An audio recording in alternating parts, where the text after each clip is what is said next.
করে বলি, এই কন্টেন্ট ক্রিয়েটররা কি রাজনীতি করে?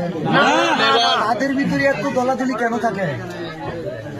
কিছু গ্রুপ আছে, আপনারা দেখবেন উমরের সাথে এর আগে নাসা মিট করছিল, দেখা করছিল, জানেন করছিল, এদের সাথে এদের সম্পর্ক আছে। আমি কি আজকে ভাইরাল হয়েছি? না, আমি 3 মাসে 44 লাখ টাকা আজকে ইনকাম করছি। না, উমর এসব নিয়ে তখন কি ভিডিও পারতো না বানাইতে? পারতো কিনা? আমার যদি মনে করেন পাগলামি, তাহলে এই পাগলামি বহু আগের থেকেই চলে। একজন দর্শক বিল্লাল একদিনে হয় না, আজকের এই ভালোবাসা একদিনে পাই না। প্রত্যেকেই সাথে আমি কেন বলছি উমরের নিরাপত্তা জনিত সমস্যা আছে, কারণ এই জন্যই, কারণ আমার ভালোবাসার মানুষ ওটা দেখছে। আমি কি উমরে কইছি তোর আমি কিছু করবো না, তুই আইস।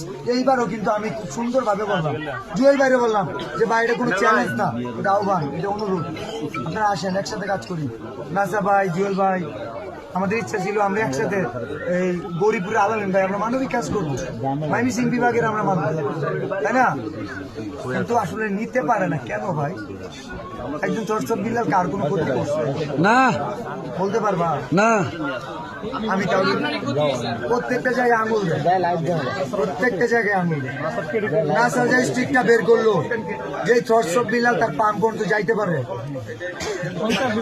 যে পাম্প পর্যন্ত যাইতে পারে, তার বাসা পর্যন্ত যাইতে পারতো না? অবশ্যই, অবশ্যই।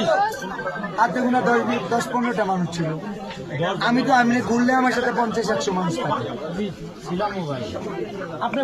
কারণ আমি যতটুকু রাস্তা গেছি সবাইকে বলছি, যদি কোনো সিন ট্রেডও করে কোনো ট্রাকিং এ যাবেন,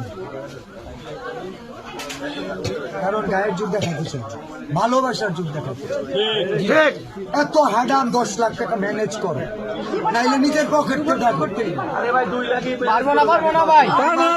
তোমার 10 লাখ টাকা কত সুইচ কিনা যাবো জানো? বকিলকে ভিক্ষা দেয় না ভাই, বকিলকে ভিক্ষা